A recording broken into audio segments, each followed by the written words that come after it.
মুন্সিগঞ্জের শ্রীনগরে ঢাকা মাওয়া এক্সপ্রেসওয়েতে ১৬ ঘর যাত্রী ছাউনি এলাকার দ্রুতগতির প্রাইভেট কার উল্টে ৩ জন নিহত হয়েছেন। এ দুর্ঘটনায় আহত হয়েছেন আরও একজন। বৃহস্পতিবার সকাল ৬টার দিকে এই দুর্ঘটনা ঘটে। জানা গেছে, দুর্ঘটনায় ঘটনাস্থলেই দুজন নিহত হয়েছেন। আরও দুজনকে উদ্ধার করে আশঙ্কাজনক অবস্থায় শ্রীনগর উপজেলা স্বাস্থ্য কমপ্লেক্সে পাঠালে জরুরি বিভাগের চিকিৎসকরা আরও একজনকে মৃত ঘোষণা করেন। বাকি একজনের অবস্থা গুরুতর বলে জানিয়েছেন চিকিৎসকেরা। মুন্সিগঞ্জ ফায়ার সার্ভিসের উপসহকারী পরিচালক শফিকুল ইসলাম জানান, ঢাকামুখী বেপরোয়া গতির প্রাইভেট কারটি নিয়ন্ত্রণ হারিয়ে সড়ক বিভাজনের রেলিংয়ের সঙ্গে ধাক্কা লেগে উল্টে যায়। গাড়িটিতে ৪ জনই ছিলেন।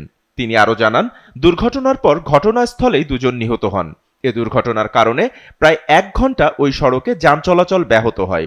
পরে হাইওয়ে পুলিশ ও ফায়ার সার্ভিসের সদস্যরা উদ্ধার অভিযানের পর যান চলাচল স্বাভাবিক হয়। ঢাকা মাওয়া এক্সপ্রেসওয়ের ১৬ ঘর যাত্রী ছাউনির সামনে ঢাকামুখী একটি প্রাইভেট কার উল্টে যায়। ঘটনাস্থলেই ২ জন মারা যায়। আহতদের উদ্ধার করে হসপিটালে প্রেরণ করলে চিকিৎসক একজনকে মৃত ঘোষণা করে।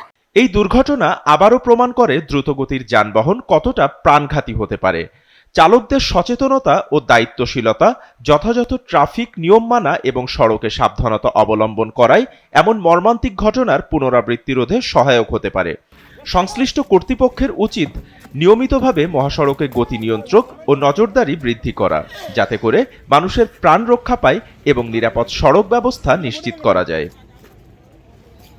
বাপ্পি খান, এসএটিভি ডিজিটাল। ওইটা ঘুরে এইদিকে চলে যান, ওই দিকটা ঘুরে এইদিকে চলে যান।